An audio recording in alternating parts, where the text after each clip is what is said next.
today we are dropping the engine out of the X6m. Now, I wouldn't say it's a hard engine to work on. There's just so much to it, right? So many little details. It is going to be very difficult and complex to put back together, but it's like anything else. It's like we did the M5. You just got to take your time with it. Probably the hardest part of the whole car, besides getting the transmission out with the engine not be able to turn over, was this.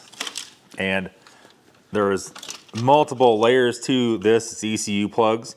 Usually on other BMWs, you could pretty much just take it right out. This is like all wrapped around everything. It doesn't directly unplug, and there's many layers of it. So when we put it back together, we're gonna have to stack that in correctly and end up with that where we can actually close the lid on the box.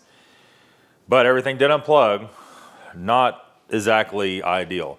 You could definitely tell this thing was 100% set up that BMW did not want you working on it at all. There's many layers of permanent clamps and all this other stuff. Fortunately, I think in their mind it was a great idea to set everything up like this. In reality, we have even faster hose deterioration on the plastic hoses than you do on even a regular BMW.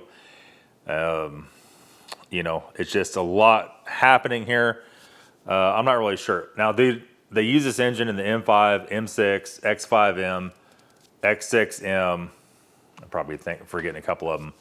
So it is kind of one fits all on all these cars. These cars aren't exactly the same. And that does make it harder to get to certain things. The same was the M54 and the E46 versus E39 versus all that stuff. It's harder or simpler to work in a different chassis on that engine. The engine is exactly the same, and it depends on how the chassis is made. So what we're going to do here, you saw the last video, the transmission is out. The transmission is sitting right there on the transmission jack. And we're pretty much ready to pull this thing. We're going to have to do several things though before we're ready. Let's go and lift it up and we'll show you, I guess. So one thing we did not take apart was the gas line yet. That'd be the very, very, very last thing. And so we're going to have to pop these two hoses here, disconnect that from the engine, the same over there. Anything that connects the engine to anything on the chassis at this point. Stuff all over the floor in this place. We're going to go ahead and take the tie rod off and one of the sway bar links off. If we get it off, it looks pretty crunchy.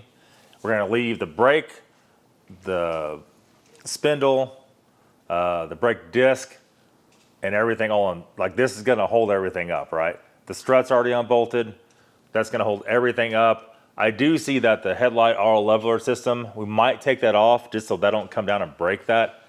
I don't think it will. I think it stopped right where it's at. But you have to watch every aspect of everything on these because everything costs a lot of money. So there is that. We left all the subframe bolts in it at the very minute. We're going to have to get up in here and take the steering shaft off, which might be interesting all in itself, because we can barely even see it. And once the steering shaft's off, we're just going to look around for anything else. Oh, come in here. We'll show them the flywheel, how bad it's leaking. We'll look for anything else attached to anything. Now, hopefully this line here, this goes to the rear sway bar. It has the hydraulic powered sway bars. Hopefully we can leave that right there. It's unclipped from the subframe because this piece is attached to the subframe. And right there is a bolt, and there's more bolts up there. I think there's 6 altogether. You can see on the back of the engine, first of all, the rear main's leaking. And see all this brown stuff in here? All that brown stuff is all, what I assume is coolant. And it's slung all over everything, the flex plate and the whole works. You can see the back of the turbos up there. You can see the catalytic converters. And you can see the oil leak that was going on in here.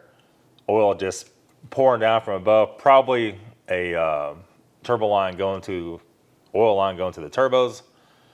There's a front diff right here. The engine mounts are up here. Just to get the bolts out of the engine mounts without having the subframe out of the car is probably near impossible. That's why we just decided to go ahead and do it all in one go. Now there's little tiny things up here, like there is a bolt right here that goes to a line back there. There's so much to it. We'll get to the point When we think we got it all, we'll put the hydraulic table under it, let it down, and we'll start lowering it down. And I assure you, no matter how much you try to get all the first time, there will be little things you forget. So you have to be super, super careful with all that stuff. Like I said, try not to damage anything. But overall, we've been taking our time doing this. We have so much other crap going on, have to do other things in life, where we have to go get an engine for the E46. We got to go do this, got to do that. Been selling cars. We just kind of been working this as we can. But hopefully today this thing is out, and hopefully the next day or two we can have it on the engine stand and take it apart and see actually what's going on inside that engine.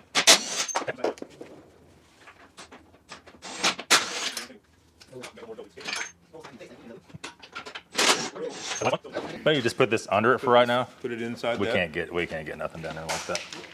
We got a smaller one too. It's so tight you can barely get your fingers in there. Buddy, watch your face. I got a coffee can if you want to. No. It looks good over here as far as I can see. Something on the left side is not quite right.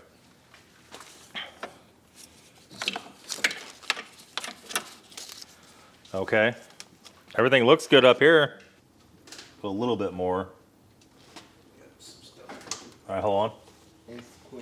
I gotta take this power steering thing off and lay it up on the engine.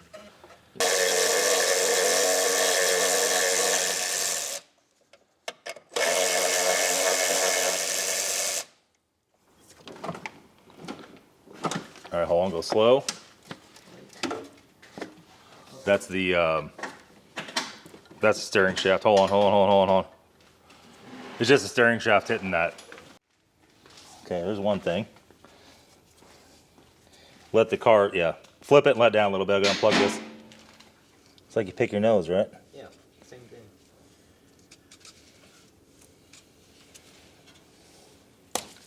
Jesus. What? Okay, that was the steering arm. Make sure it's not floppy on the cart. No. Is it all the way down? It looks like it's all not quite. Barely touched it A again. little bit Okay. more. It's because all the weight's down right on it.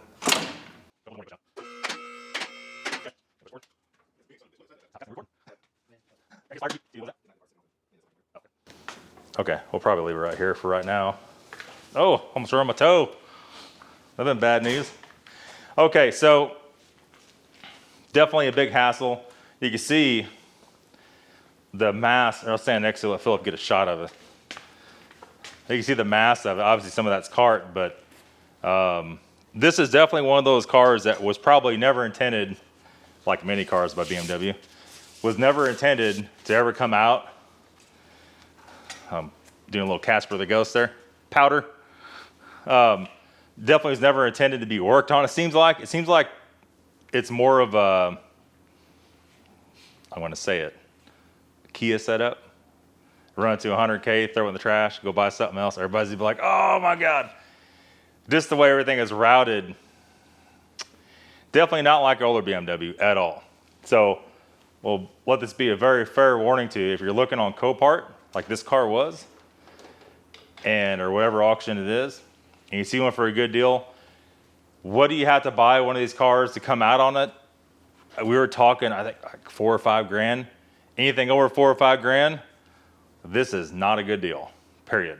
Then if you bought it for 4 or 5 grand, let's say you bought for 5, you put 8 in it, you can't do it for 8. If you need an engine, you can't, engine's 8, a different engine's 8.